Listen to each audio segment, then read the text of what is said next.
kalbti inauguracinį žodį.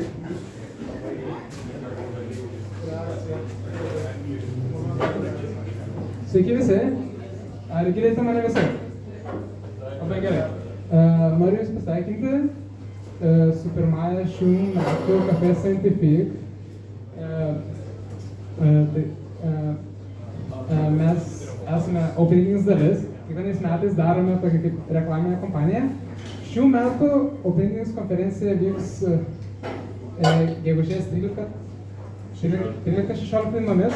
Labai rekomenduojame dalyvauti ir skaityti savo mokslinius darbus. Tai va, einame prie reikalo. Pirmoji Café Scientifique bus apie šviesą iš lietuviškų lazerių ir mums skaitys profesorius Domas Paipulas. Ačiū organizatoriam. Girdit, balsas truputį užkimęs, bet padarysim. Toks gyvenimas, šiandien jau turėjau 4 valandų paskaitą kai kuriems studentams, pasirodo jie dar čia. Jis neatsibosta, jeigu jau fiziką susirgai, tai ilgai sirgsi. Tai sveiki, daug pažįstamų veidų, matytų, ar yra jūsų tarpe aplamai ne fizikų? Kuklios rankos, bet yra, tai valio. Iš esmės, šiandien norėjau jums truputį kažką papasakoti įdomaus, nes prisipažinsiu tokias paskaitas visuomeniai, moksleiviam tenka ganėtinai dažnai skaityti. Nes kviečia papasakoti lietuviški lazeriai, visa kita, čia yra labai optimali tema. Kaip neoptimali, o labai svarbi tema, nes žiniasklaida, portalai rašo lietuviai, vėl kažkokį lazerį pastatė, kuris įgalingiausias pasaulyje ir taip toliau, ir taip toliau. Visi kviečia ir kai bandai pristatyti apie tą lazerius, kas tai yra, atsiranda problema, o apie ką iš esmės pasakoti. Nes lazeris nėra trivialus dalykas iš tiesų. Tai bandai pristatyti, papasakoti, kas tas lazeris yra, kaip jis ten veikia, ką reikia turėti, norint lazerį pasidaryti, ten parodyti kažkokius brėžinukus, ir ten moksleiviai, ir ten studentai, arba šiaip visuomenė. Klauso, pakarpo akim, ausim, sako, labai įdomu, bet iš tikrųjų manosi, kad nelabai gal ir kažką suprato. Tai šiandien aš norėjau, kad kažką parodyti, kažką galbūt papasakoti, kas jums paliktų įspūdį. Kad truputį kažką kitaip galvotumėt apie visą mūsų gal net ir supantį pasaulį. Tai pradėsiu nuo paprastos demonstracijos. Trauksiu tokį paprastą, keistą dėžutę. Ir čia. Oho! Ir paspausiu, įjungsiu ir žiūrėkit. Taukšt. Taukšt. Oba. Lazeris. Kur jūsų rankos? Kur? Wow! Toks labai dirbtinis wow. Kadangi didžioji dalis jūsų jaunų čia yra, gal galit pabandyti prisiminti, kada jūs pirmą kartą pamatėt lazerį? Pabandykit. Aš, pavyzdžiui, tai buvo gerai, lazeris nėra kažkas tokio, kuris kažkada atsirado stebuklingai. Lazerių buvo pas mus seniai ir daug kur jų yra paslėptų, sakykim taip, bet, kompaktinių diskų grotuvai, DVD grotuvai, visur ten viduje yra lazeriukas paslėptas. Prie kasos aparatų, kaip prie skenavimo prekių, irgi yra lazerių, jie yra kažkaip paslėpti, bet gal prisiminsit, kada jūs pirmą kartą laikėt rankui lazerį, greičiausiai tai buvo pointeris. Paspaudėt mygtuką, tas toks taškas pradėjo šviesti. Atsimenat kas nors? Kai kas atsimena? Aš atsimenu, tai buvo 99 metai, aš ganėtinai senas iš tiesų esu. Ir mano klasiokas, dar mokyklai buvo, atostogavo kažkur Ispanijoje, jis tam neturtingesnių jie buvo. Iš Ispanijos jis atsivežė pirmą pointerį, kinietišką tokį. Gal esat matę, dabar jau gal neberasit, bet jis kainavo ganėtinai daug, 50 eurų. Iš Ispanijoje ne eurų, litų tada. Tai dar Lietuvoje nebuvo atvežta, tai buvo toks daiktas, ant jo buvo dideliom raidėm parašyta Danger, neaišku, kad tas banger mums tik įdomu. Ir sako, žiūrėk, ką turiu. Nu ir sakau parodyti, taukštį. Tu. Opa, lazeris. Duok parodyti. Žiūrėjau, šviečia. Pro langą, ova, ant kito pastato. Ova, kaip šviečia. Ant kaimyno lango. Šviečia. Kitapus gatvės lango. Šviečia. Geras daiktas. 2 dienas pažaidėm, 3 dieną. Gražus žaisliukas. Kurį panaudoti? Lazeris yra tiesiog kažkoks tai inžinierių sukurtas lemputė, kuri gražiai šviečia, gal kam nors naudinga, kaip pointeris. Gal mokslininkai kažkur jį naudoja, bet jisai neturėjo jokio to wow efekto. Kaip yra jums dabar, kaip rodžiau tas. Bet iš tiesų, lazeris yra labai unikalus prietaisas. Jis yra antiek unikalus, kad aš taip sakyčiau, kad po kokių 500 metų galbūt žmonija skaičius laiką skaičiuos ne nuo Jėzaus Kristaus gimimo, o nuo lazerio atsiradimo. Nes lazeris yra kai kas unikalaus. Tai yra iš esmės pirmas išradimas arba pirmas prietaisas, kuris buvo sukurtas moderniosios fizikos eroje. Jeigu jūs šitą dėžutę duotumėt Newtonui, duotumėt kokiam, bet kokį mokslininką, kuris gyveno iki 20 amžiaus pradžios, duotumėt šitą daiktą ir sakytų, išsiardyk, bandyk išsiaiškinti, kaip jis veikia, jeigu suges, aš tau antrą duosiu. Jisai nevelnė nesupras, kaip jis veikia. Nes jisai, norint paaiškinti, kaip tas lazeris veikia, klasikinė fizika nuo senų laikų iki 19 amžiaus pabaigos niekaip negalės paaiškinti, kodėl jis veikia. Nes tai yra kažkas tai tai yra alien technologies, galima taip pasakyti. Tai yra kažkas stebuklingoje. Ir aš apie lazerį ir bandysiu dabar truputį papasakoti. Pirmoji dalyje aplamai, kas tas yra lazeris. Kaip visi lazerį truputį daugiau pagarbos jam skirtume, nes jisai tikrai yra to vertas. Tai kame yra problema ir aišku, čia nėra jokios problemėlės. Eikim iki 19 amžiaus pabaigą. 19 amžiaus pabaigoj tokiom nuotaikom fizikai gyvena. Lordas Kelvinas, tas, kuris Kelvino skalę išrado, tas pats, jisai buvo Britų karališkosios akademijos prezidentas, jisai visą informaciją apie visą fiziką žinojo ir pagal Kelviną šitą frazę kai kas Kelvinui priskiria, bet oficialiai niekur dokumentacijos nėra, bet visai gali būti, kad jis taip pasakė, kad there is nothing new to be discovered in physics now. Čia yra 19 amžiaus pabaiga. All that remains is more and more precise measurements. So, right, mes viską žinom apie fiziką, dabar tik mes tiksliau matuosim iki begalybės ir taip, nebeįdomu, fizika baigėsi. Kaip kažkada istorija baigėsi, nors pasirodė nesibaigė. Kelvinas galvoja, kad baigėsi ir fizika. Bet buvo tik 2 problemėlės. Only 2 small clouds remain over horizon in today's physics. Šitą net tikrai Kelvinas pasakė. Tai kas čia per debesis buvo? 2 mažytės problemėlės. Pirmas debesėlis buvo toks Michelsono Morley eksperimentas.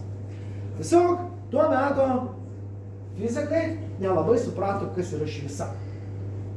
Kodėl jinai sklinda, kaip ji gali sklysti tuščia erdvė ir taip toliau. Ir buvo padaryta serija eksperimentų ir tam tikri eksperimentai davė keistus rezultatus. Tai Michelsono ir Morley eksperimentas yra, tiesiog reikėjo paaiškinti tą eksperimentą. Aš apie jį daug nešnekėsiu, aš netatim. Antras debesėlis buvo tokia nedidelė problema, kuri vadinasi ultravioletinė katastrofa juodo kūno spinduliavimo teorija. Katastrofa tai baisus žodis, bet ta katastrofa yra tiesiog tokia frazė, kurią fizikai priskyrė šitai problemai. Ir šitie 2 debesėliai per kokius 20 metų nuo problemos suformavo, išlijo. Pirmas debesėlis išlijo bendrą ir specialią ergitimo teoriją. Tai atsirado visiškai nauja fizikos sritis, kuri apvertė aukštyn kojom viską, ką žmonės žinojo iki tol. Antras debesėlis leido sukurti kvantinę mechaniką.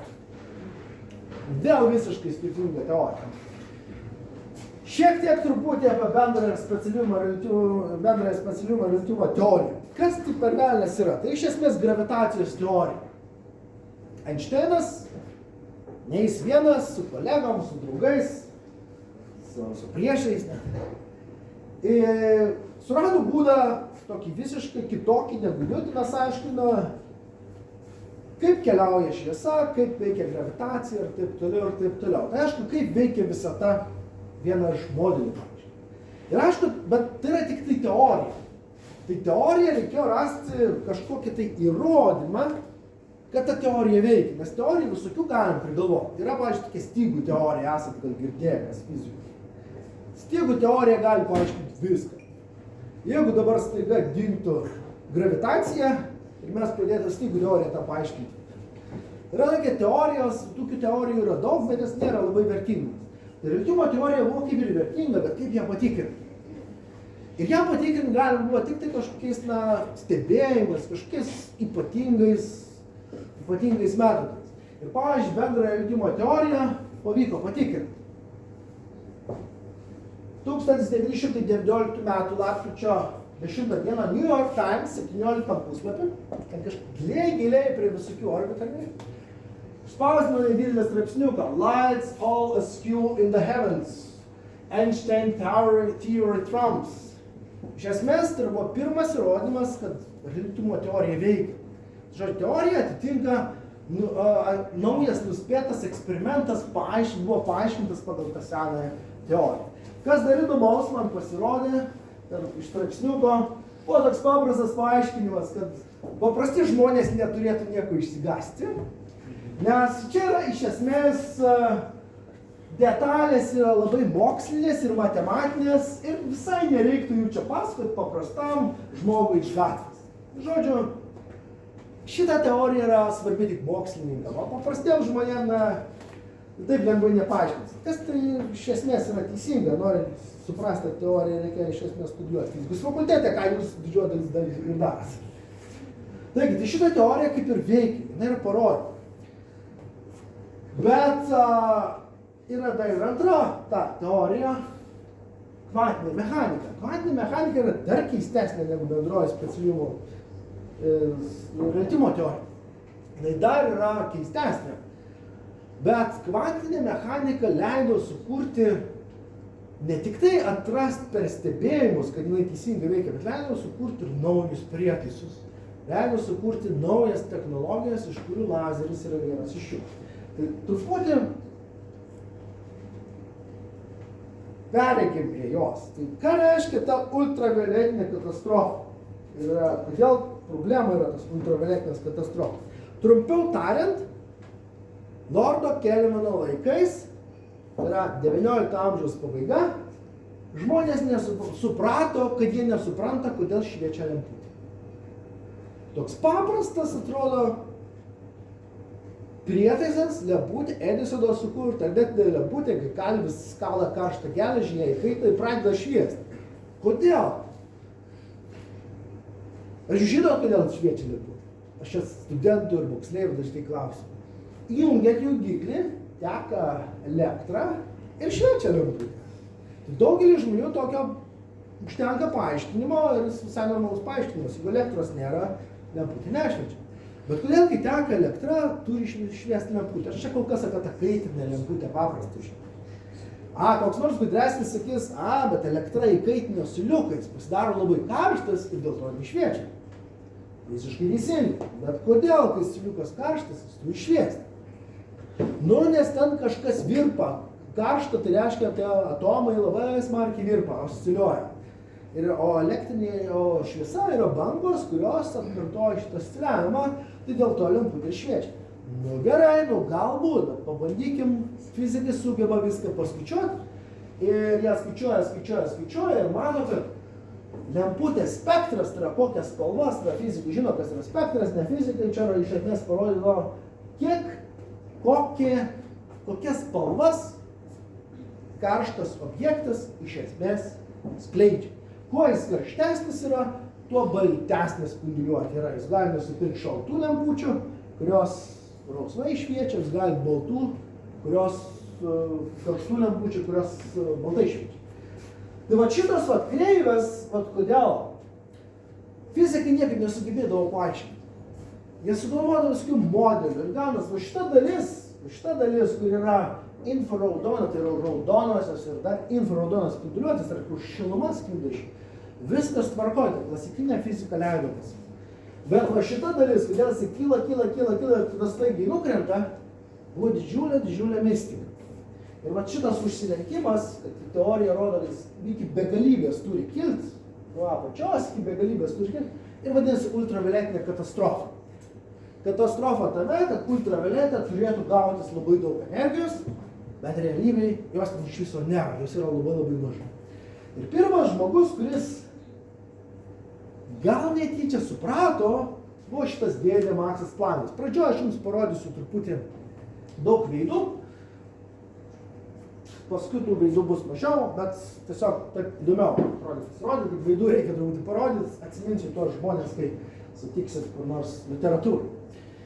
Tai ką Maksas Planckas iš esmės padarė? Maksas Planckas jisai buvo klasikinis fizikas, 19 amžiaus. Jisai, pavyzdžiui, netikėjo atomais. Galvoja, kad atomas yra tiesiog naujoviškas išmislas, yra naujosios kartos fizikų. Viską galima parašyti be atomų, per termodinamiką, per šilumos sklidimą ir taip toliau. Bet jisai ką padarė? Jisai padarė labai daug eksperimentų, tai yra pasiėmė daugybę skirtingų lempučių, sakykime, įkaitino jas iki skirtingos temperatūros, išmatavo, kaip visos šviečia, surinko visus duomenis ir pabandė atspėti formulę. Ir kai jūs žinot, pavyzdžiui, jūs sprendėt kažkokį uždavinį ir kai jūs žinot atsakymą, jūs visada galit, jeigu pakankamai gudrus esat, pritempt atsakymą. Peršokti kažkokius žingsnius, daug lengviau yra išspręsti. Planckas iš esmės tą ir padarė. Jisai tą padarė, jis gavo rezultatą, bet tam rezultatas jam nepatiko. Bet tai buvo rezultatas. Tas rezultatas buvo galima paaiškinti, aš formulę nerodysiu jums, nes taip jūs formulę prisižiūriu. Bet šitą rezultatą buvo galima paaiškinti tik vieninteliu būdu, kad šviesa, žmonės įsivaizduoja, kad buvo elektromagnetinė banga, realiai tai nėra banga. Realiai šviesa tai yra dalelės. Vėliau jos buvo pavadintas fotonas. Tai šviesa, banga ar dalelės, na, realiai tai šviesa, ne tas yra. Niekas realiai nežino, kas yra šviesa. Kartais mes laikomės dalelės, kartais banga. Kaip tai suprast, kaip gali būti, kad vieną kartą dalelės, kitą kartą. Įsivaizduokit jūros bangas. O jūros bangos iš ko sudarytos? Jos iš vandens lašelių sudarytos. Tai kai visi lašeliai tarpusavy susijungia, jie pradeda banguoti. Tai kažkas panašaus yra ir su šviesa. Fotonai, šviesos dalelės yra energijos kvantai vadinami. Ir jie kartu iš esmės elgiasi kaip banga. Žodžiu, ganėtinai komplikuota yra ir čia per daug galvos mums nekvažinti.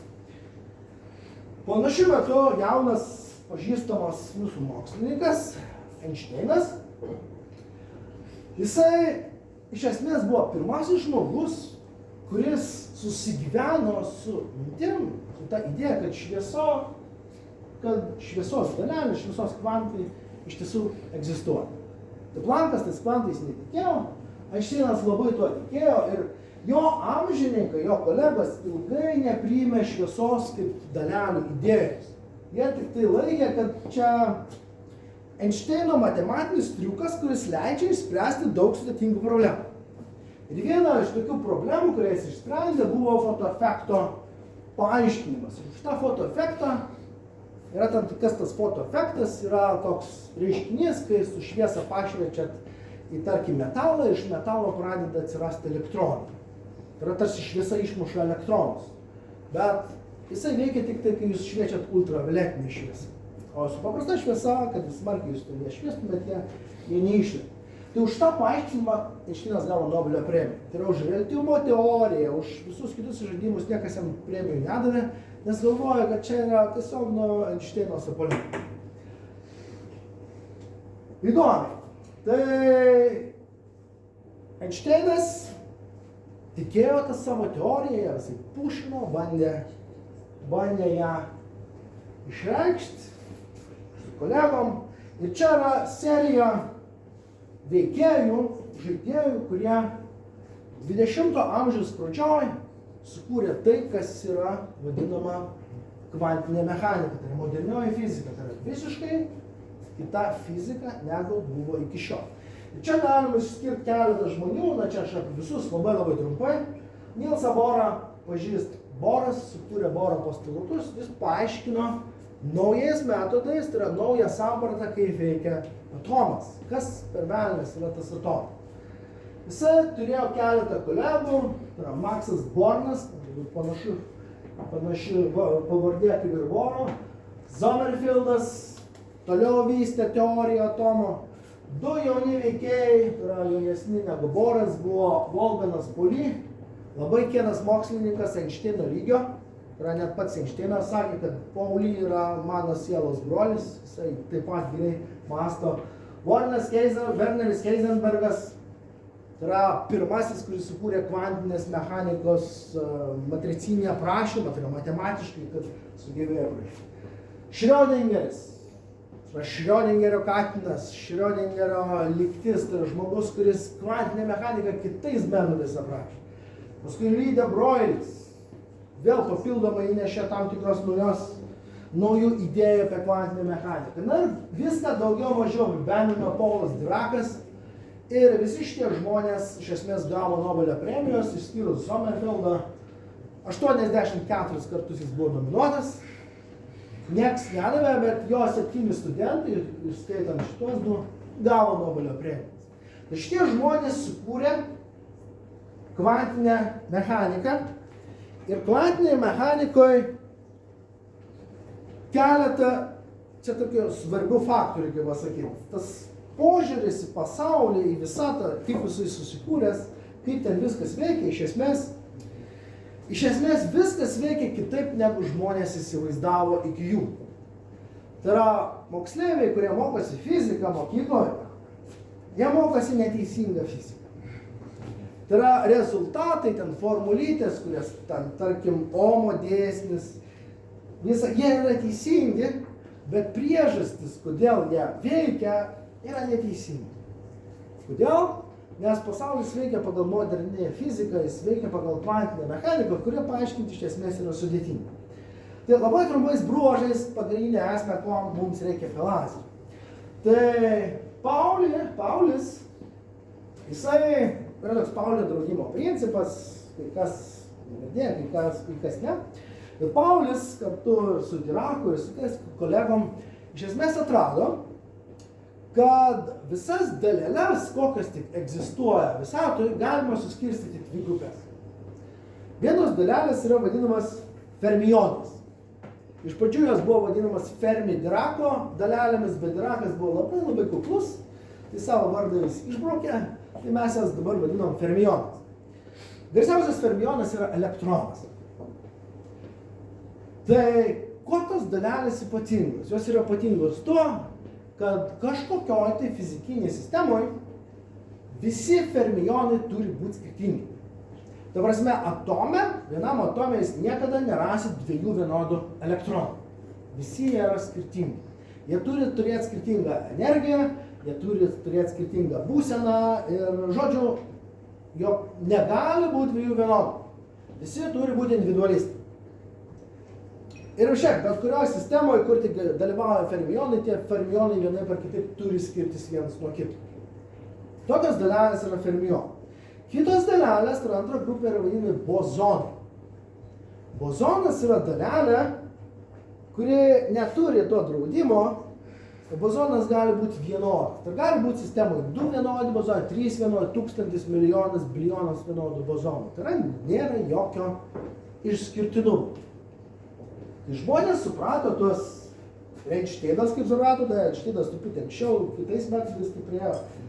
Atsirado tokia, Einšteinas iš tiesų pirmasis sugalvojo, pusę, tokią modelį sukūrė, kuris aprašė, kaip šviesa sąveikauja su atomais.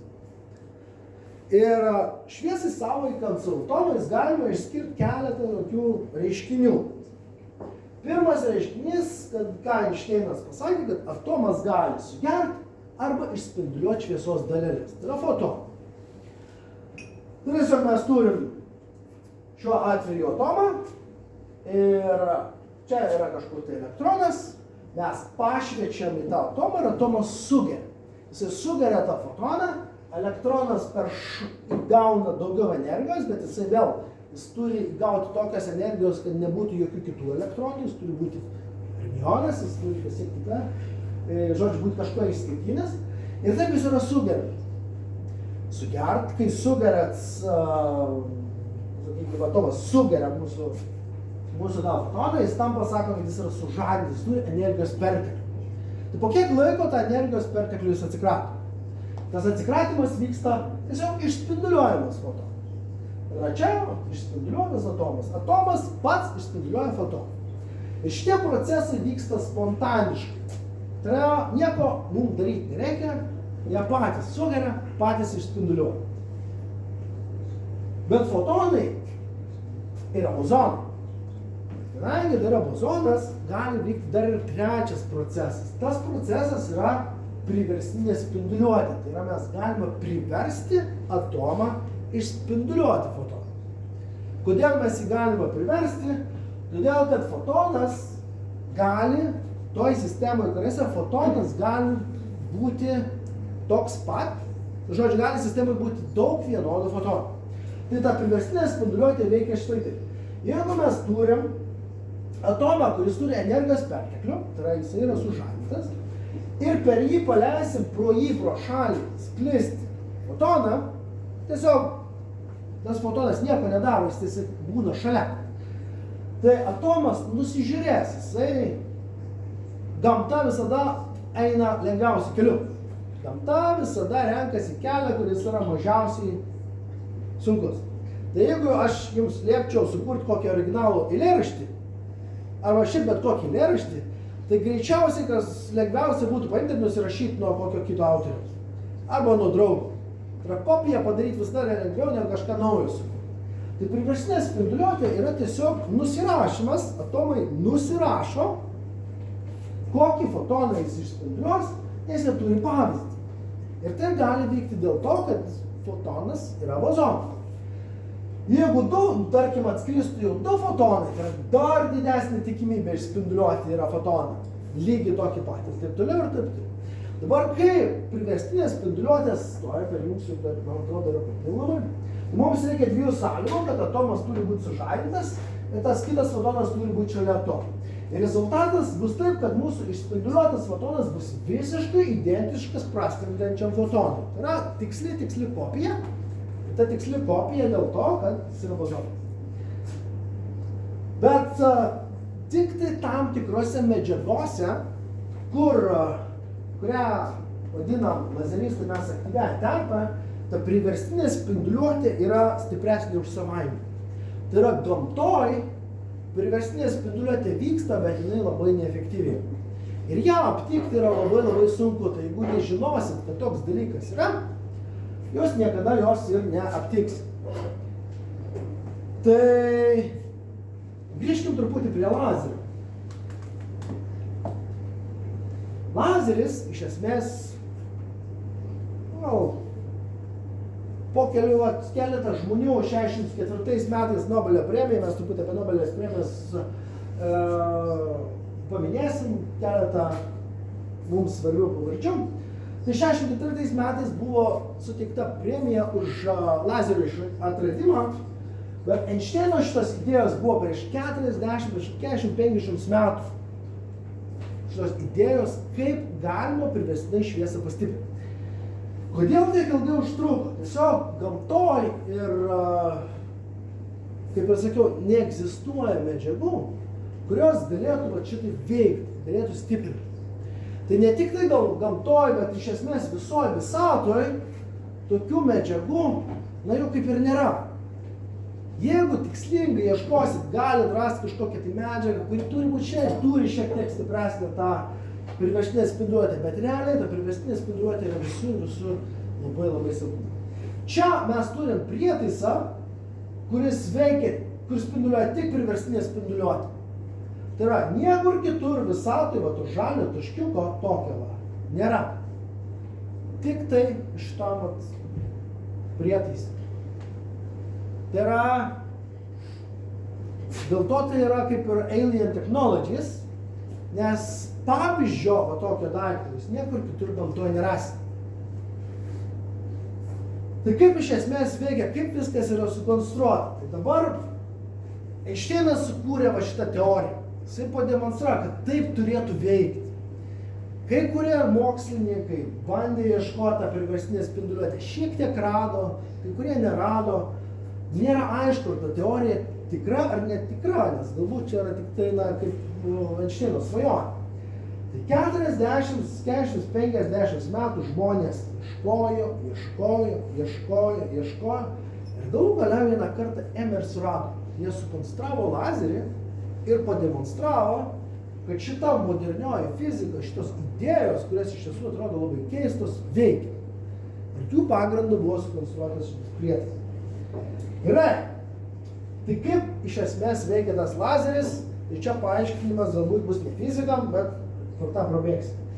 Mes turim aktyviąją medžiagą. Aktyvioji medžiaga yra kažkas panašaus, kaip, sakykime, stebuklingas kristalas, kuris elgiasi kaip paprastas stiklo gabalas, jeigu su juo nieko blogo nepadarai. Mes jį paimam ir paleidžiam fotoną. Kadangi su juo nieko nepadaryta, tas fotonas ims ir praskris kiaurai pro medžiagą.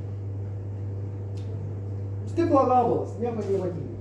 Bet jeigu tą aktyvę terpę mes įkrausim energijos, tai yra įkraunam energijos, jisai nusidažo kita spalva, mes ją vadinam sužadintą aktyvę terpę. Ką reiškia sužadintą aktyvę terpę? Sužadintą reiškia, kad jinai turi energijos perteklių. Jeigu mes turim sužadintą aktyvę terpę, tai turi energijos, ta terpė turėtų išspinduliuoti. Bet čia medžiagų inžinieriai, tie, kurie konstravo šitos medžiagas, padarė tokį triuką. Atsimenat, kad elektronai yra fermionai. Kai sužadini medžiagą, tai ją paveiki fotonų, jinai sugeria fotoną ir tada yra padaryta taip, kad tas elektronas sužadintas, jis greitai nubėga labirintų į tokią vietą, žodžiu, energijos kelias yra taip nupieštas, elektronas pasislepia atome tokioje vietoje, kad jisai nebesugeba rasti kelio atgal. O kadangi visi elektronai turi būti skirtingi, jisai yra sužadinti būsenai labai ilgą laiko tarpą. Norint tą padaryti, reikia iš esmės paimti tam tikrus kristalus, iš tų kristalų išimti tam tikrus atomus ir į jų vietas įdėti kitus atomus, viską teisingai suskaičiuoti ir tada gaunam tokią medžiagą, kuriame gali egzistuoti energiniai lygmenys, kurie yra metastabilūs. Taip vadinami metastabilūs, kurie elektronas niekaip neranda kelio išeiti iš savo to lygmens tam, kad atsikratyti energijos perteklių. Jis žino, kad turi energijos perteklių, bet niekaip neranda kelio atgal grįžti, nes jam kelias yra paslėptas. Tai kai mes sužadinam aktyvę terpę ir pro tą aktyvę terpę paleisim dabar fotoną, šitas fotonas pasakys elektronui, tokiu keliu grįžti atgal ir grįždamas šito keliu, jisai išspinduliuos fotoną priverstiniu būdu, tai jis padarys tikslo savo fotono kloną ar kopiją. Tai yra mes paleidžiam ir šitie du fotonai, čia kur pavaizduoti, jie yra visiškai identiški. Ką reiškia identiški? Tai jie turi tą pačią spalvą, turi tą pačią energiją, turi tą pačią kryptį, turi tą pačią fazę ir dar daug tų pačių dalykų, apie kuriuos tik tai fizikai žino. Tai kaip pasidaryti lazerį? Tiesiog paimam, kraunam medžiagą ir pastatom du veidrodžius. Ką daro veidrodžiai? Atspindi, labai teisingai. Jie yra pastatyti vienas prieš kitą, šitokia sistema vadinama rezonatorius. Tai jeigu čia užgims šviesa, atsispindės kitą veidrodį, kitą veidrodį, kitą veidrodį, kitą veidrodį ir kiekvieno praėjimo metu, jeigu medžiaga yra įkrauta, tai darys kopijas, fotonų kopijas. Fotonai yra bozonai, kuo daugiau vienodų fotonų, tuo geriau, tuo energetiškai paprasčiau viskas. Mes įkraunam medžiagą ir savaime vidury nieko mums daugiau nereikia daryti, aktyvę terpę įkraunam, statom veidrodžius ir ten atsiras pas mus lazeriavimo reiškinys. Iš tiesų atsiras lazerinė spinduliuotė, vieną veidrodį padarom pusiau pralaidų, taip gausim lazerį. Ir taip veikia iš esmės va šitas lazeriukas, panašių principų. Pirmą lazerį užkūrė optinį iš esmės lazerį, užkūrė toksai Teodoras Meimanas, jisai atrodė šitaip. Čia tokia truputį galbūt photoshopinta nuotraukėlė, kaip jisai šviečia. Ir jo gimimo diena yra 600 metų gegužės 16 diena. Neseniai šventėm visai neblogą jubiliejų, 60 metų dabar jau 70. Gerai, tai realiai lazeris nėra kažkoks inžinierinis prietaisas. Iš tiesų, lazeris yra reiškinys. Tas reiškinys yra šviesos stiprinimas pasitelkiant priverstinę spinduliuotę. Tai yra metodas, kaip galima pastiprinti šviesą. Ir klasikinė fizika niekaip nesugalvos jokio metodo, kaip jūs šviesą galite pastiprinti. Fizika mėgsta santrupas, tai lietuviškai šviesos stiprinimas bus šSPPC. Toks partijos pavadinimas. Angliškai viskas yra gražiau, tai yra light amplification stimulated by emission of radiation. Turime mes lazerį. Gerai, važiuojam toliau. Pamažu pereisim prie lietuviškų lazerių. Galvo įvadas labai apie lazerius yra svarbiausia, mes bent jau suprastumėm, kas kaip turi. Kokių lazerių yra? Lazerius galima skirstyti pagal įvairiausias kategorijas, tipus ir gyvas ventas. Tai dažniausiai lazeriai yra skirtumi pagal aktyviąją medžiagą. Kas ta aktyvioji terpė, kur vyksta tas stebuklingas lazeriavimo reiškinys? Yra dujiniai lazeriai, yra kietakūniai. Kietakūniai tai yra kristalai arba stiklas, kurį galim pačiupinėti, kietas. Yra puslaidininkiniai lazeriai, tai čia yra puslaidininkis. Yra tam tikra puslaidininkių PN sandūra. Žodžiu, iš puslaidininkio inžinierių sukurtas aktyvioji terpė, kuri efektyviai gali lazeriuoti. Yra dažų lazeriai, cheminiai lazeriai, gyvas vengas dar truputį elektronų lazeriai ir taip toliau. Bet ką aš čia pažymėjau, kita spalva, tai yra tos lazerius, kurie gamina lietuviai. Lietuviai iš esmės pagrindė gamina kietakūnius lazerius, šiek tiek yra firmų, kurios gamina puslaidininkinius lazerius. Kaip kitaip galima dar skirstyti? Pagal veikimo principą. Paprasčiausi lazeriai, tai kaip ir šitas yra, jie yra vadinami nuolatinės veikos lazeriai. Jie atrodo taip, kaip ir aš prieš tai rodžiau animaciją. Tai yra aktyviai terpė, du veidrodėliai, vienas veidrodėlis pusiau pralaidus ir jisai lazeris pastoviai šviečia. Šie lazeriai ganėtinai plačiai yra taikomi, jie gali būti labai galingi, bet jie nėra labai efektyvūs. Kodėl? Todėl, kad visada lazerio viduje lieka daug šviesos. Tik tai nedidelė dalis šviesos yra išmetama į išorę. Tai jeigu pasimsi tokį lazerį, ilgai švytinsit vieną tašką, tai visai gali būti, kad ta medžiaga iššils. Jeigu jinai iššils, jinai galbūt pradės lydytis, gal su ja kažkas blogo pasidarys. Tai tokius lazerius galima, pavyzdžiui, naudotis tokiam reikalui. Čia yra visai naujas projektas, iš didžiosios pradžios, ne lietuvių projektas, lietuvių tokiais neužsiema. Tai yra Dragonfire kovinis lazeris, yra 50 kW lazeris, kuris iš esmės nuolatinės veikos lazeris, kuris gali nusitaikyti kažkokį objektą ir su tokiu galingumu. Ten jokios optikos iš esmės nėra, tiesiog tą lazerį kaip su pointeriu nukreipi, tiesiog reikia sekti jį ir pašvietus kokias 10 sekundžių, ten atskrendant raketa išsilydo ir bent jau skylutę padaro. Na ir tikėtis reikia, kad ta raketa nukryps nuo kurso arba bus kažkur numušta. Tokie yra iš esmės nuolatinės veikos lazeriai. Einant toliau yra kita kategorija, yra impulsiniai lazeriai. Tai yra impulsinis lazeris, jo idėja yra tai, kad kuo daugiau galios ištraukti iš lazerinės sistemos. Tai animacija irgi čia yra tokia. Mes turim aktyvią terpę ir du veidrodžius, bet dabar tie veidrodžiai yra iš esmės tobulimas. Tai yra, jie atspindi viską. Niekas neišeina iš mūsų sistemos. Jeigu mes vieną veidrodėlį patrauksim, visas lazerio spindulys išlegia ir lazeris užgęsta. Tai yra, mes iššaudom vieną impulsą. Aišku, paskui mes veidroduką pastatom atgal, jisai vėl užsikūrė. Ir kartoti, kol nusibos. Tokiu būdu veikia impulsiniai lazeriai, tie primityvieji impulsiniai lazeriai. Aišku, mechaniškai nieks veidrodėlių dabar nestumdo, pirmieji lazeriai impulsiniai tokie būdavo.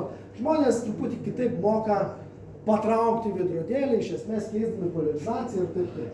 Tai tokie lazeriai maždaug šitaip atrodo, yra tokie šviesos impulsiukai. Ir kokių to impulsų trukmė gali būti, tokiu principu veikiant, lazeriai gali būti nuo milisekundinių trukmių, tai milisekundę šviečia, galima sukonstruoti ir nanosekundžių, kad šviesos blykstelėjimas trunka 1 nanosekundę. Mili, nano, mikro, tos skaičius yra sunku įsivaizduoti, lengviau yra įsivaizduoti, kokį atstumą šviesa gali nueiti per tą laiko tarpą. Pavyzdžiui, per 1 milisekundę šviesa spėja nueiti 300 km. Tai su milisekundžiu, jeigu aš įjungsiu 1 milisekundę, tai nuo Žemės iki tarptautinės kosminės stoties nukeliaus šviesos šuoras. Jeigu 1 nanosekundę aš įjungsiu, šviesos šuoras bus apie 30 cm. Tai va tiek laiko tokį atstumą spėja nueiti šviesa. Ant kiek trumpas tas impulsas bus, iš esmės priklauso nuo šito rezonatoriaus ilgio, nes tad šviesa vis malasi, jeigu aš labai greit patraukiu veidrodėlį, tai visa šviesa vieną kartą, paskutinį kartą atsispindi nuo šito veidrodžio ir išeina. Atgal jinai nebegrįžta. Tu kuo trumpesnį rezonatorių turi, tuo trumpesnis impulsas. Dabar fizikai žino, kad norint suskaičiuoti galią lazerio, mes paimam energiją, kokią sugeneruoja ir padalinam iš laiko. Tai jeigu šviesos impulsas yra trumpas, tas tau raidytė, tai gaunam, kad mes turim šviesos impulsiuką, kurio galia gali būti pakankamai didelė. Tai tokiu lazerių galę yra ganėtinai nesunku pasiekti kilovatiniam ar megavatiniam vertėm. Tai truputį recapinam, pakartojam, čia yra CB lazeris, čia yra impulsinis lazeris. Tiksliau, čia yra nanosekundinis impulsinis lazeris. Tai va, tai turim tokius lazerius. Bet, gal galim dar trumpesnius padaryti? Femto, ato, einam dar turim. Gerai, tai vienas būdas padaryti trumpesnius yra mažinti rezonatorių. Padaryti mažesnį, kuo mažesnį. Ir iš esmės tą galima padaryti, bet kuo mažesnis rezonatorius, tuo lazeris yra mažesnis. Tuo aktyviaterpė yra mažesnis. Ir gaunam taip, kad energijos nebėra. Aktyviai terpė yra tiek mažutė, kad to lazerio gal negali padaryti. Reikia sugalvoti naują būdą, kaip konstruoti trumpus šviesos blykstelėjimus. Toks būdas yra, jie vadinami ultratrumpieji lazeriai. Ir ultratrumpieji lazeriai yra lietuvių specializacija. Lietuviai yra vieni geriausių ultratrumpųjų lazerių kūrėjų, specialistų. Tai kas tas ultratrumpusis lazeris yra? O iš esmės viskas yra ganėtinai paprasta. Tarkim, mes turim rezonatorių, 2 veidrodžius ir čia aktyvioji terpė. Bet paleiskim per tą aktyvės terpę skristi ne vieno fotoną, vienos spalvos ar iki vienos energijos, bet paleiskim skristi daug skirtingų fotonų, skirtingos spalvos, skirtingos bangos ilgis. Aš man laikau tas bangos ilgis, skirtingos spalvos, skirtingos fotonas, tai reiškia, kad va šios bangelės, jų virpėjimo greitis yra skirtingas. Ir skirtingas virpėjimo greitis reiškia, kad ta šviesa yra kitos spalvos. Tai paleiskim ne vieną skrist, bet daug įvairiausių skirtingų. Tai mes turim tarsi baltą lazerį, šviečia skirtingų spalvų. Ir jie rezonuoja, ar galimas tokių fotonų stiprinimas. Trumpas atsakymas – taip, galimas, bet rezultate ką mes gausim? Mes turim daug bangelių, kurios, tarkim, visos stiprinasi. Rezultate ką mes gausim? Mes jas visas turim susumuoti. Tai yra, išėjime mes jau neatskiriam, kur yra koks fotonas, mes tiesiog jas susumuojam. Ir kai mes susumuojam rezultatą, aš čia tiesiog nubaišiau jas, susumavau, aš gaunu va tokį chaosą. Tas chaosas reiškia, čia yra šiek tiek šviesos yra, bet šviesa yra nestabili, jinai mirga, žodžiu, šviesos yra, jie osciliuoja, viskas kaip ir teoriškai veikia. Tai trumpas atsakymas taip. Toks lazeris galėtų veikti, bet jisai veiks prastai. Iš principo veiks, jeigu aktyvę terpę parinksim. Teisingai tai yra, kad visi tie fotonai galėtų stiprinti. Bet yra vienas nedidelis triukas, kuris realiai visai nesunkiai yra įgyvendinamas, bet jeigu aš, atkreipkim dėmesį į šitas bangas, paimčiau ir poderinčiau, pastumdyčiau bangas visas atsitiktinai taip, kad tam tikrų momentų, va šitoje va per vidurį, visos bangos pradėtų osciliuoti viena faze. Tai yra, aš jas sumuoju ir tam tikrų momentų, kai jos susifazuoja, rezultate gaunu vieną smarkų intensyvų šviesos blikstelį. Pusę.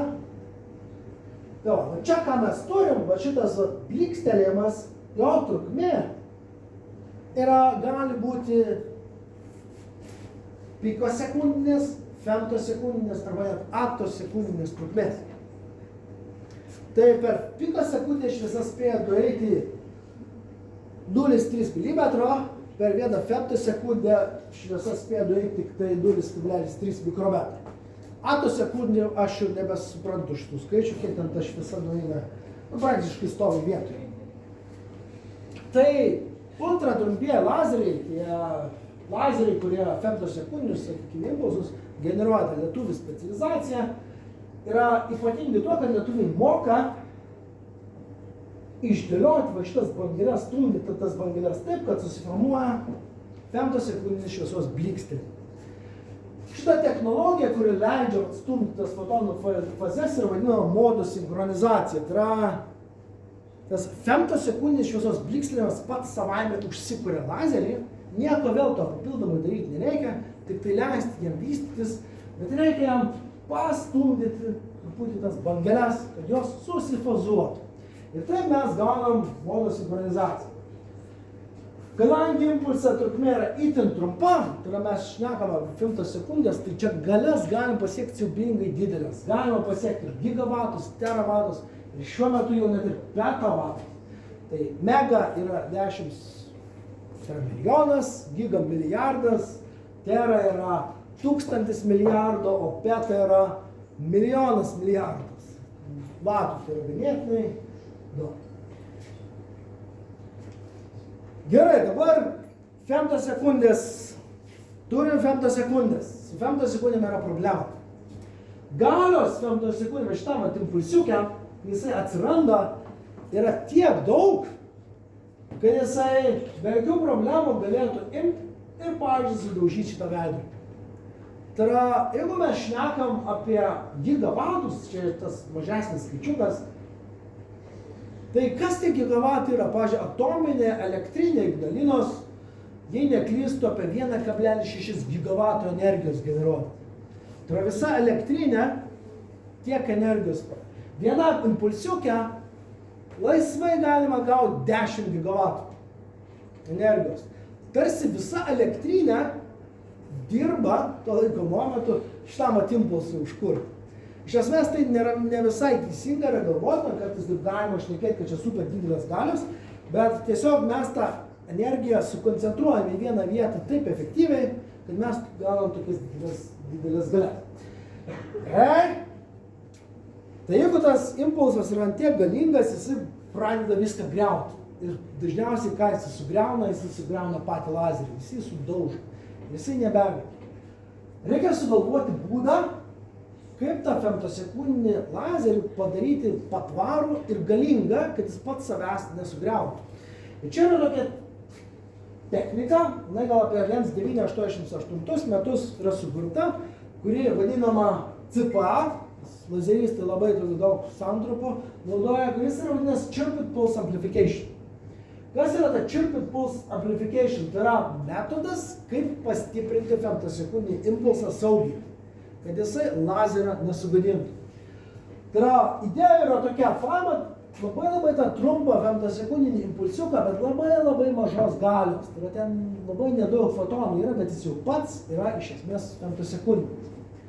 Tada pasiunčia į optinį prietaisą, kuris įneša dispersiją. Kas yra dispersija? Fizikai žino, ne fizikai, tai yra šviesa skirtingose, šviesos greitis, pavyzdžiui, stikle, skirtingos spalvos šviesa yra truputį skirtingas. Tai jeigu jūs leidžiat baltą šviesą per stiklą, raudonas spinduliuotė pralekia greičiau, mėlyna truputį atsilieka. Čia yra dispersijos reiškinys. Tai galima sukonstruoti tokį dispersijos aparatą lazerinį, kuriame lazerio spinduliuotė tas femtosekundinis impulsas nėra vienos spalvos. Femtosekundinis impulsas galima įsivaizduoti kaip baltas yra, nors realiai jis ne baltas, jis nėra tokio plataus spektro, atosekundės jau yra baltos ir net labai baltos. Tai jis pataiko tą dispersijos jėgą ir tą dispersijų impulsą erdvėje išplečia. Tas išplėtimas reiškia, kad raudoni fotonai skrenda truputį greičiau negu mėlyni. Ir gauname mes jau nanosekundinį impulsiuką, labai išplėstą.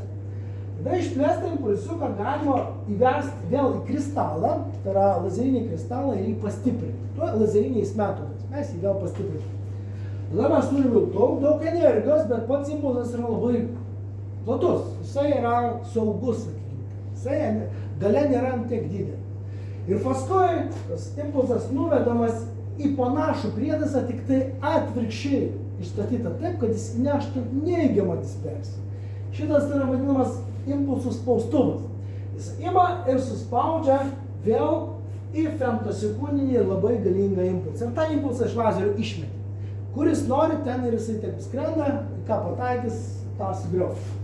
Tai šitą technologiją sukūrė Žeraras Maruso su savo studente Donna Strickland ir 2018 metais už tai gavo Nobelio premiją, tai iš esmės už femtosekundinių galingų lazerių sukūrimą. Tai yra, mums lietuviams tas yra ganėtinai svarbu, nes lietuviai, be to, kad yra geri ultratrumpųjų lazerių specialistai, jie puikiai gaudosi ir tokia srity, kuri yra vadinama netiesinė optika. Netiesinė optika, kas per velnias yra? Jeigu jūs turite kažkokį tai intensyvų lazerį, tai naudojant tam tikrus specifinius kristalus, bet čia jau ne lazerinius kristalus, bet specifinius kristalus, čia kaip, šneku dabar kaip koks magas, jeigu jūs naudosit šitą kristalą, ten gausit vienokį ar kitokį ten savybę. Iš tiesų taip ir yra. Naudojant tam tikrus kristalus, galima pakeisti lazerio spalvą, pavyzdžiui. Iš raudono padaryti žaliu. Tai yra, galima netiesinė optika leidžia keisti, varijuoti spalvom. Tas spalvų keitimas reiškia, kad jūs jungiat arba kapojat fotonus. Fotonai dvi dalis galim perkapoti arba sujungti du į vieną. Žodžiu, manipuliuota alchemija su fotonais iš tiesų yra labai įdomu. Tai lietuviai galvo, čia pirmieji buvo pažengę tiek toli, kad atsirado tokia firma kaip Light Conversion. Girdėjote? Jos pavadinimas yra šviesos konvertavimas, šviesos konversija, nes jie pradėjo gaminti tokius prietaisus, kurie galėjo keisti iš esmės lazerio spalvos. Ir visas tas procesas yra iš esmės vadinamas parametriniu generavimu, fizikinis terminas. Tai kuo tas parametrinis generavimas pas mus yra įdomus, tai yra ta, kad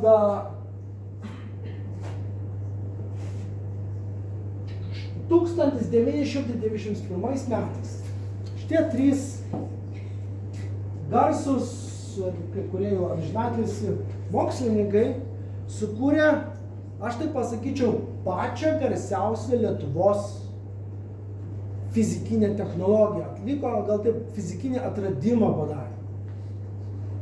Tai yra trys Lietuvos mokslininkai sunkiais laikais Lietuvai sukūrė technologiją, kuri vadinasi OPCPA. Tai yra optinis parametrinis čirpuotų impulsų stiprinimas. Tai yra kažkuo panašu į CPA technologiją. Ir ta technologija leido, kas tai yra kažkuo panašu į CPA ir kažkuo skiriasi. Ir jis skiriasi tuo, kad lietuviai atrado specialius kristalus, kurie leidžia padaryti tokį triuką. Tai yra, jeigu tu turi du lazerius, tai yra du lazeriukai, jos sukryžiuoji specialiais kampais šitam netiesiniam kristale, gali įvykti toksai stebuklas, kuris yra visiškai paaiškinimas fizikiniai formulėm, tai čia nereikia nieko melstis.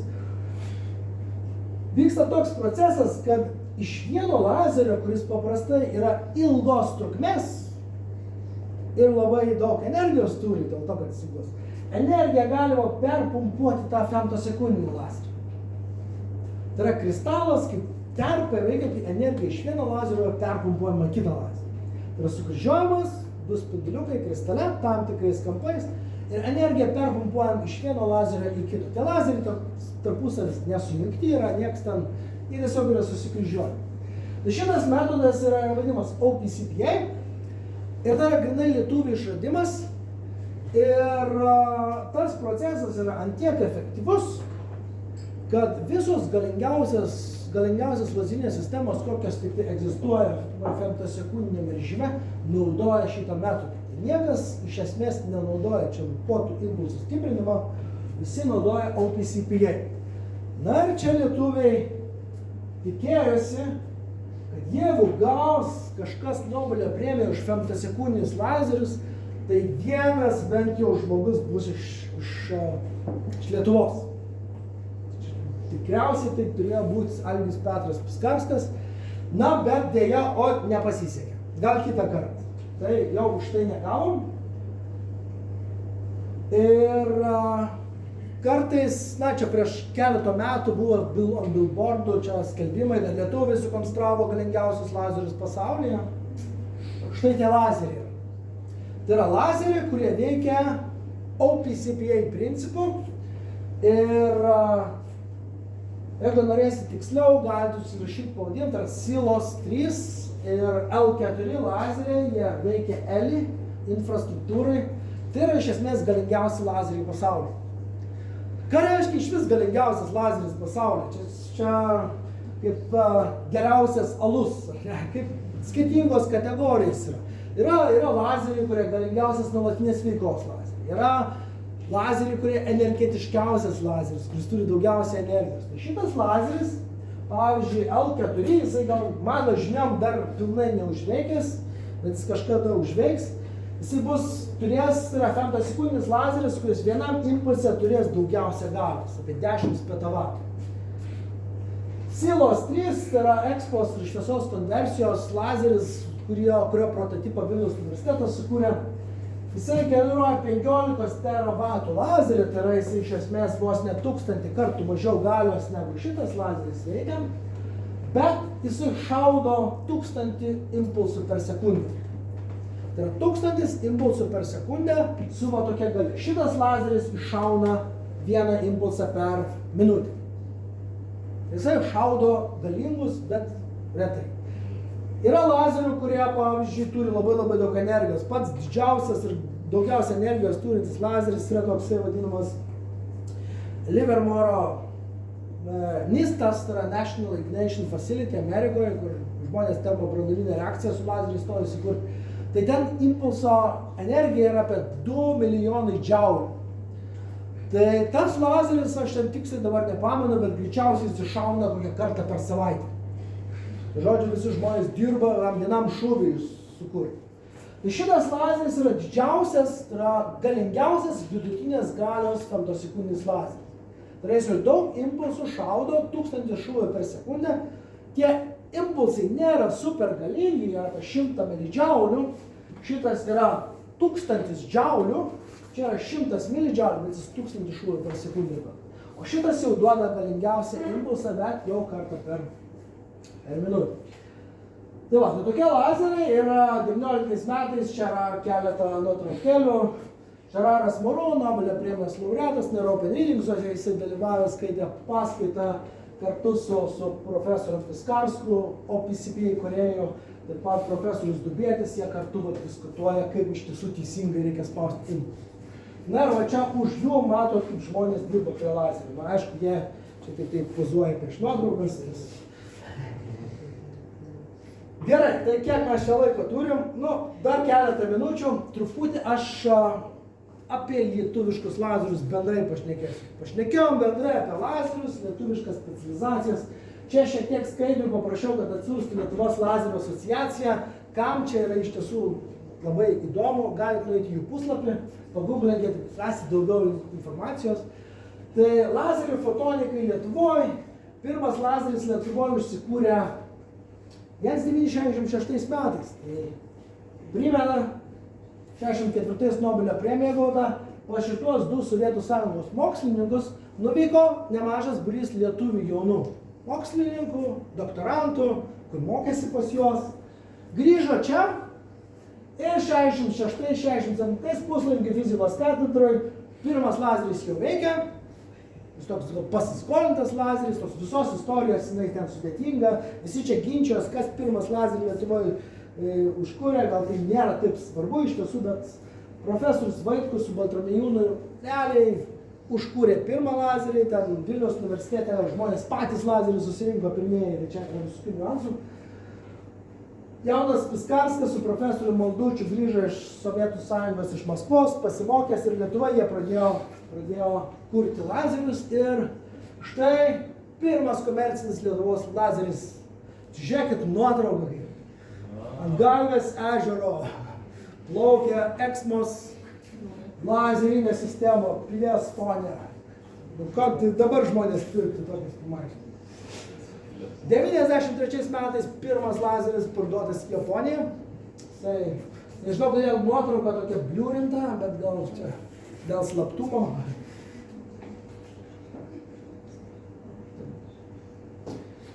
Tiek tos bendrosios istorijos, pažiūrėkime šiuolaikinę perspektyvą į lazerius.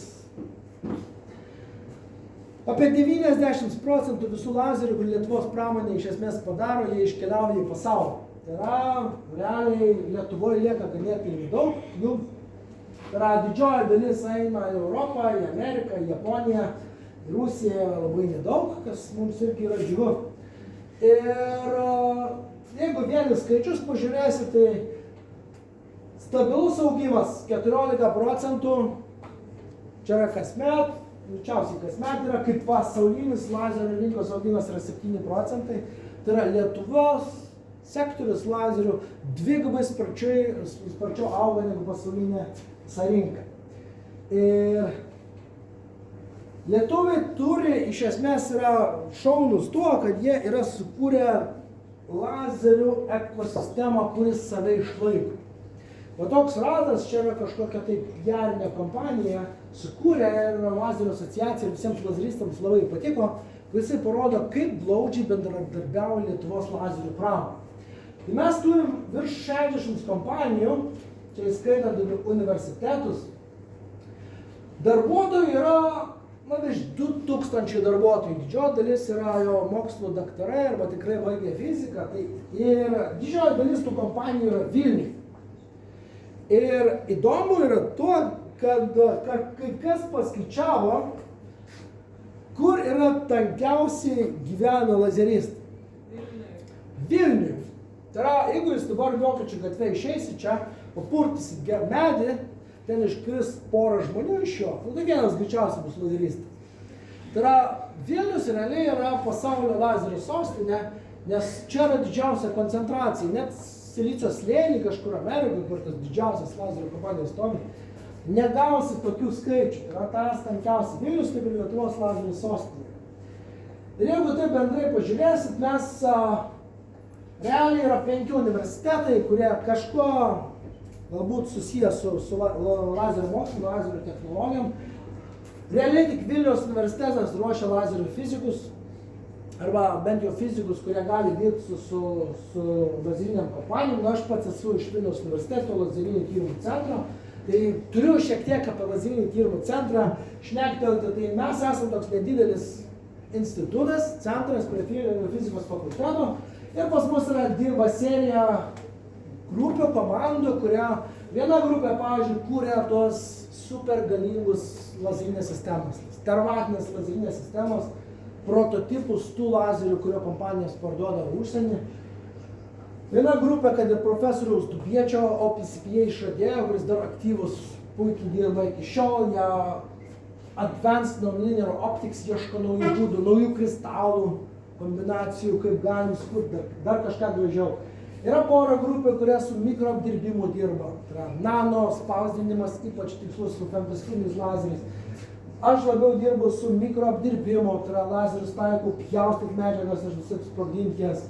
Yra kas su optika gamina, charakterizuoja, yra spektroskopija užsiema, Mikas Vengris, čia neužilgo skaitys paskaitą, tai papasakos apie savo technologijas. Ir mes turim tokį Laser Lab tinklą, jau daug metų bendradarbiavome su kitom pažangiom laboratorijom, lazerinėm, kur keičiasi žmonėm, darbuotojais, jie gali atvykti pas mus ir atlikti įvairiausias eksperimentus. Ir kas yra iš tiesų šaunu, kad lietuviai, tai yra Vilniaus universitetas, kartu su FTMC ir Švietimo ministerija, mokslo, yra kūrėjai, yra, gal taip sakykime, steigėjai ELI centro. ELI yra Extreme Light Infrastructure. ELI yra lazerių cernas.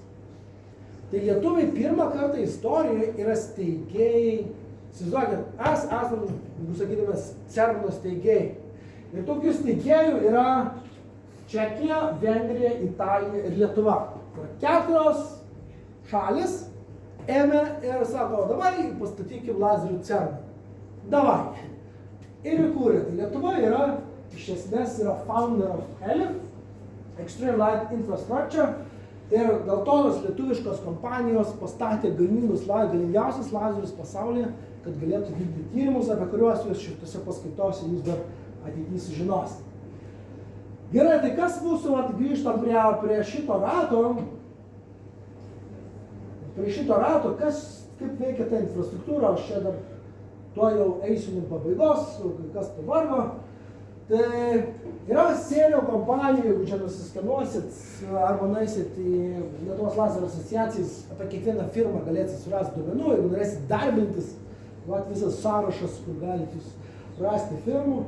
Tai vienos firmos grinai yra lazerių kūrėjai, tai jie gamina lazerius. Na, garsiausias yra Light Conversion Expert. Yra Optogama, QS Lasers, yra Lit, nauja kompanija, inovatyvius lazerius gamina ir taip toliau. Tai lazerinių sistemų kūrėjai. Yra optikos ir įvairiausių lazerinių komponentų gamintojai, kurie kaip ir suplaina, tiekia gaminius lazerių kūrėjams. Tai čia yra Altec, Exmo Optics, Optoma, Optronis ir taip toliau tai yra kompanija. Iš kitos pusės yra lazerių taikymo įvairiausios kompanijos. Tai yra, kas čia tokia iškriosius?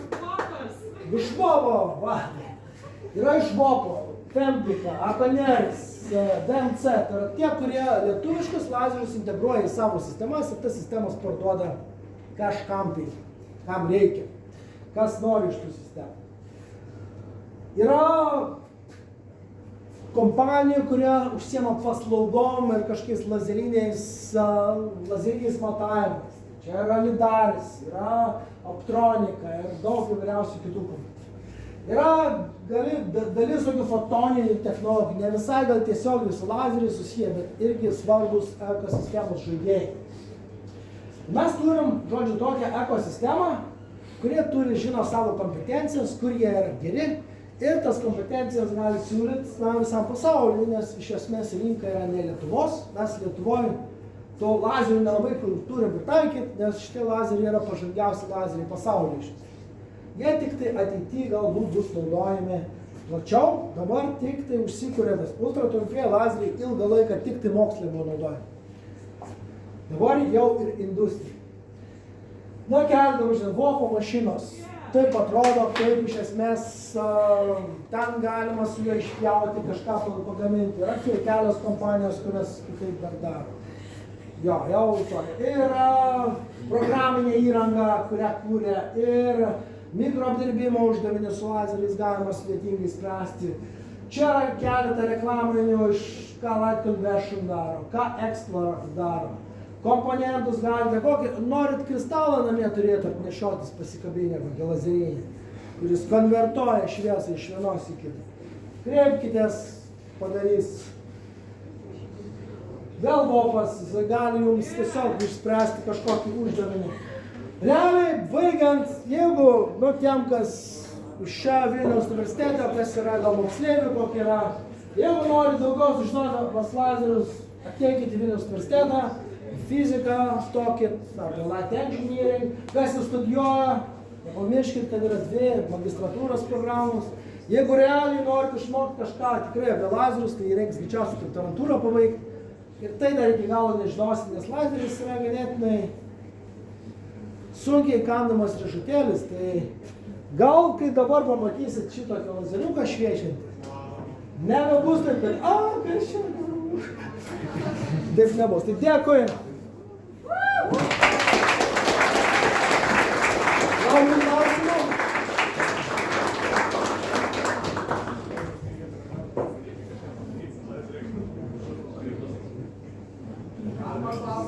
Prašau. Jūs kalbėjote OPCA, kad impulsiniai spinduliai yra sustiprinami neimpulsinių spindulių. Ar galima šį fenomeną būtų pavartoti neimpulsinių spindulių, kad impulsiniai? Ne, čia iš tiesų yra, ten abudu yra impulsiniai.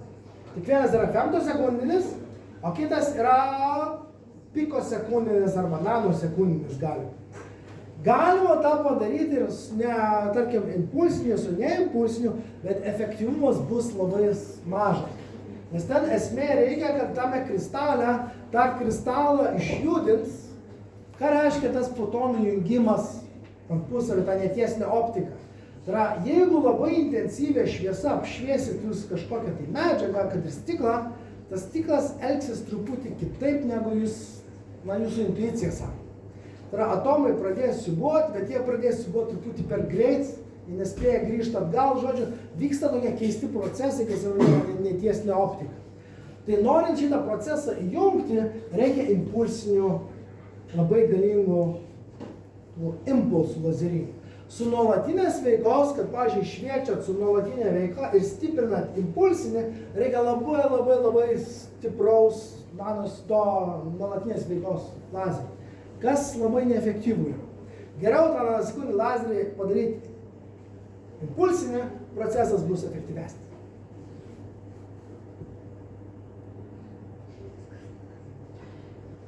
Yra klausimas iš Vopo. O tokia jūsų nuomonė apie energijos išgavimą lazerio pagalba, apie branduolių sintezę? Na, klausimas geras. Jau daug metų žmonės vis sako jau. Greičiausiai kažkada tai mes pasieksim šitą, kad gerai, truputį papasakosiu, kas reiškia tas išgavimas. Tai žmonės nori lazerių pagalba uždegti kontroliuojamą termobranduolinę reakciją. Tai yra Ignition Facility, NIST, National Ignition Facility, Amerikoje, kur turi tą patį energetiškiausią lazerį, iš visų pusių šaudo tuo pačiu metu į vieną mažą taikinį ir nori suspausti medžiagą ir įkaitinti taip, kad viduje prasidėtų termobranduolinė reakcija. Ta termobranduolinė reakcija pati generuos energiją. Ir paskaičiavimai rodo, kad ten reikia tik tą reakciją šitą užkurti, o ji jau pati degs vėliau. Čia kaip variklį reikia. Užvedi starterį ir mašina pati užsiveda, tada drąsiai gali važiuoti, net ir su numirusiu akumuliatoriu. Tai reikia užkurti šitą reakciją ir tos užkurti reakcijos mums, amerikonam ir kitiem nelabai pavyksta, bet pastaruoju kokių 2 metų tyrimai rodo, kad jau trumpam jinai užsikuria ir grąžina tiek pat energijos, kiek įdėjo. Tai jau ant nulio maždaug išeina. Tai dar po 10 metų galbūt išeisim į pliusą ir galbūt ta technologija veiks, nepabandžius nežinosim. Žodžiu, progresas yra. Jo ilgą laiką kaip ir nebuvo, atsirado daug skirtingų problemų, tas problemas vis bandė spręsti, tas praėjo 10 metų, dar 10 metų ir taip toliau, bet dabar jau pamažu jinai išsisprendžia, jau einam link teisingos krypties.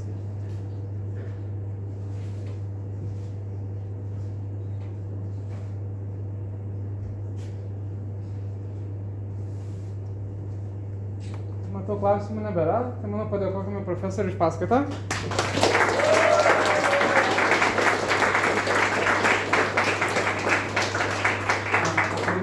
Turime jums mažą dovanėlę.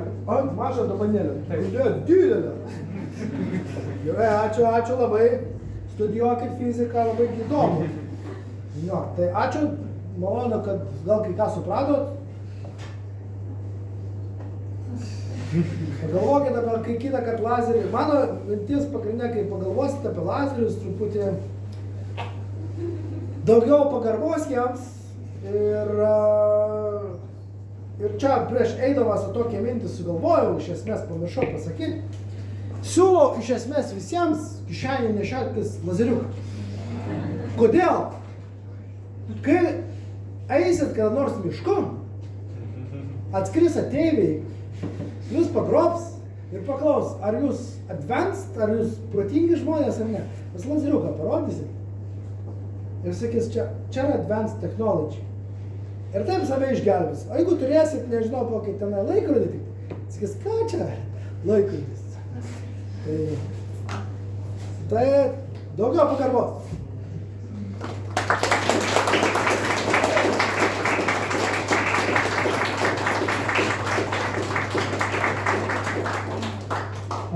Ačiū visiems, kad atėjote.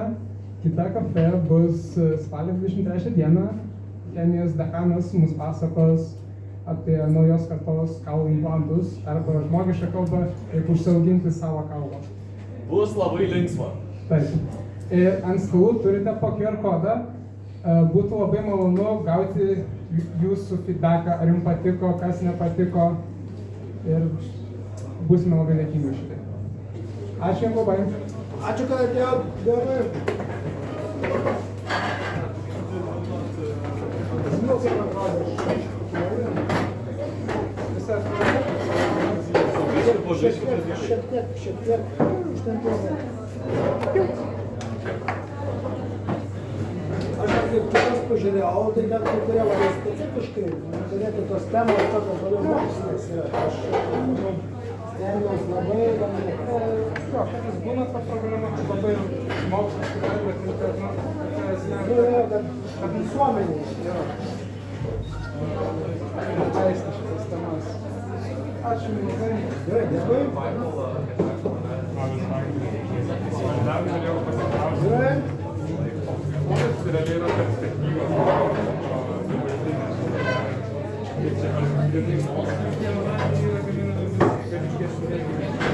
Ne, galingesni yra aplamai žinomas. Prieš 10 metų visi tie Čia gali išjungti filmavimą? visi